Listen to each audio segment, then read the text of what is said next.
So hello मित्रांनो, good morning. So आज आपण अशा गोष्टीवरती चर्चा करणार आहे जी माझ्या आयुष्यात 6 वर्षात कधी झाली नाही. 8 तारखेला लोणावळा एक्सप्रेसवेवरती खूप मोठा ॲक्सिडेंट झाला माझा. त्यातून खूप नशिबाने वाचलो आणि दोन्ही कंटेनरच्या मध्ये सापडलो, त्यामुळे मोठा ॲक्सिडेंट झाला. कंटेनरने मागणे दणका दिला आणि मी पुढल्या कंटेनरच्या खाली जाऊन अडकलो. आणि लोणावळ्यामध्ये खूप ॲक्सिडेंट होतात, पण माझ्या आयुष्यातला हा पहिलाच सर्वात मोठा ॲक्सिडेंट आहे. आणि आम्ही दोघं, आई आणि मी, प्रवास करत होतो आणि घरी यायला निघालेलो. जो मुंबई पुणे एक्सप्रेसवेवरती खोपोलीला जो एक्झिट आहे, त्या एक्झिटलाच बरोबर दणका दिला कंटेनरने आणि पुढल्या कंटेनरच्या खाली जाऊन अडकलो. पहिल्यांदा हे तुम्ही फुटेज बघा, त्यामुळे तुम्हाला एक अंदाज येईल किती मोठा हा अपघात होता.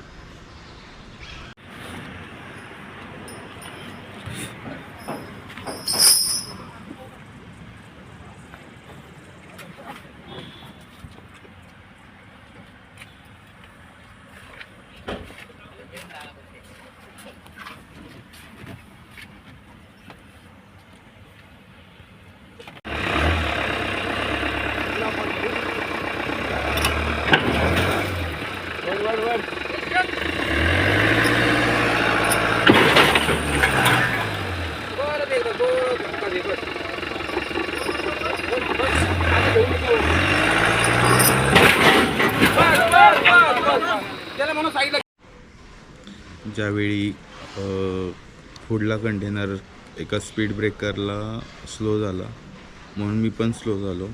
आणि मी स्लो झालो, पण माझ्या पाठीमागचा जो कंटेनर येत होता तो स्लो नाही झाला.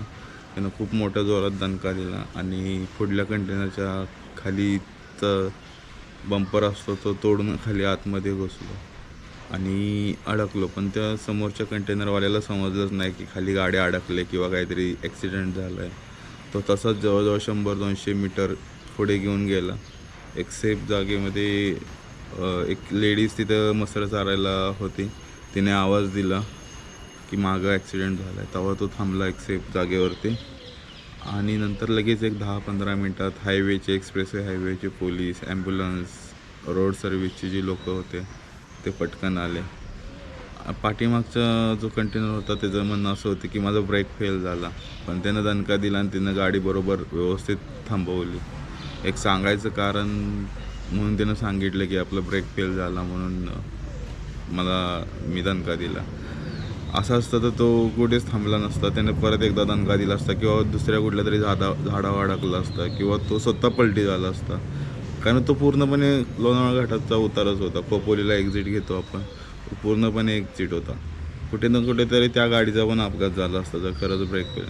कुठेतरी ही हलगर्जीपणा होता त्याचं लक्ष नसेल कदाचित गाडी चालवण्याकडे. त्यामुळे कारण त्याने एकच दणका दिला आणि तो थांबला. कुठेतरी मला ह्यातनं एवढंच सांगायचं की तुम्ही ड्राईव्ह करता, छोटी गाडी असू दे किंवा मोठी गाडी असू द्या, व्यवस्थित ड्राईव्ह करा. प्रत्येकाचं आयुष्य येईल, प्रत्येकाच्या जीवावरती सगळं चाललेलं असतं येईल. त्यामुळे व्यवस्थित सेफ ड्राईव्ह करा. गाडीचं पूर्णपणे लॉस झालं आहे, म्हणजे टोटल लॉसमध्ये गेली आहे गाडी बनवू शकत नाही ना, ती रिपेअर होऊ शकते ना काय. आणि त्याच गाडीवरती 6 वर्ष मी माझं घर चालवत होतो. तो खूप भयानक होता तो प्रसंग. आणि असा प्रसंग दुसरं कुणा येऊ नये यासाठी सेफ ड्राईव्ह करा, व्यवस्थित गाडी चालवा.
आपली गाडी आलेली आहे आता शोरूममध्ये.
बनल कर नाही बनणार.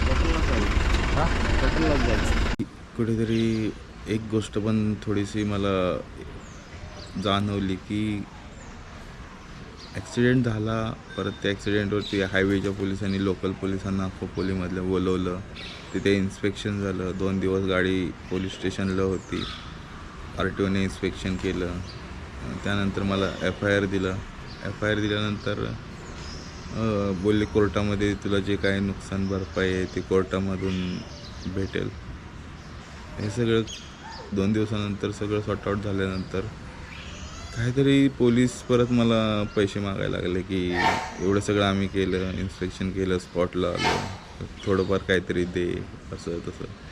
तर त्यांना मी सांगितलं की आता माझं काम पूर्णपणे बंद झालं आणि मी नाही काय देऊ शकत. म्हणजे कुठेतरी जे करप्शन आहे ते अजून पण असे लोक त्या पोलिसांनी आता त्या कंटेनरवाल्यांच्याकडनं तर घेतलंच असणार आहे, असं मोकळं सोडलं नसणार आहे. आणि ते माझ्याकडनं पण मागण्याचा प्रयत्न करत होते. तर एवढं तरी हे चुकीचं आहे.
ही बाटला जो आहे बाटल्याला पण मार लागला आणि इथेच जणका बसला आणि आता ही बॅग पण निघत नाही, एवढी पॅक झाली.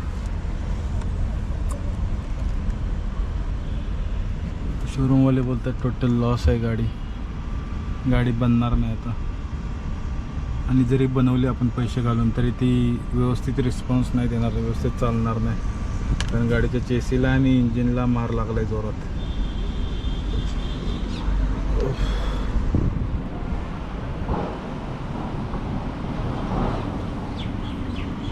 आता डोर पण नाही ओपन होते.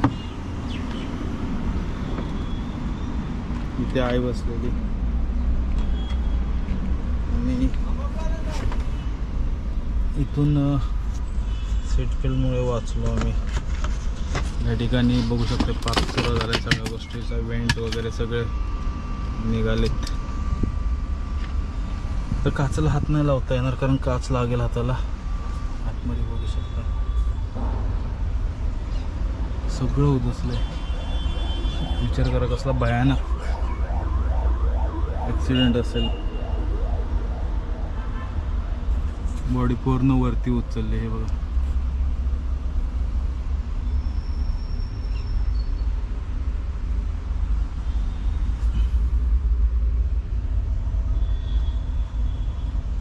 गाडीबरोबर खूप जुन्या आठवणी आहेत. 6 वर्ष काही त्रास दिला नाही आणि अचानक तिने अशी साथ सोडली की ती आता परत बघाय पण नाही भेटणार. एक वेगळंच नातं तयार झालेलं आहे तिच्याबरोबर.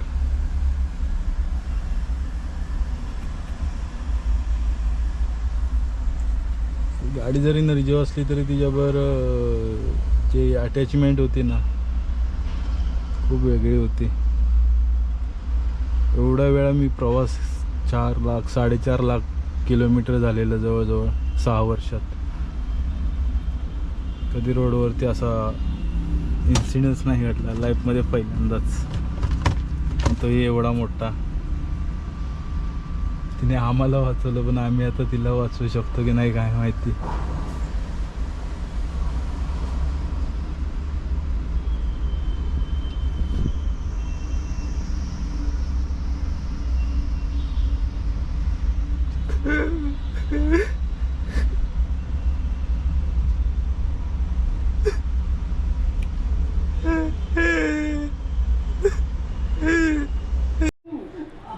मित्रांनो आता गाडी पार्किंग वगैरे केली व्यवस्थित. आता पुढची प्रोसेस सांगितली.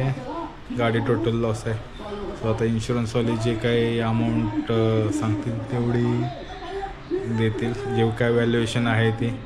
कारण आता गाडी बनवण्यात कायच अर्थ नाही राहिला कारण ती बनणारच नाही. कारण चेसी इंजिन बॉडी सगळं जे काही गाडीतलं महत्त्वाच्या गोष्टी असतात त्या सगळ्या लॉसमध्ये आहेत, सगळ्या डॅमेज आहेत.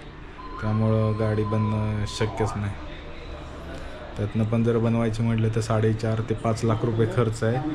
आणि गाडी व्यवस्थित आत्ता ह्याच्या आधी जसे चालत होती तसे चालेल का नाही गॅरंटी नाही देऊ शकत ती लोक.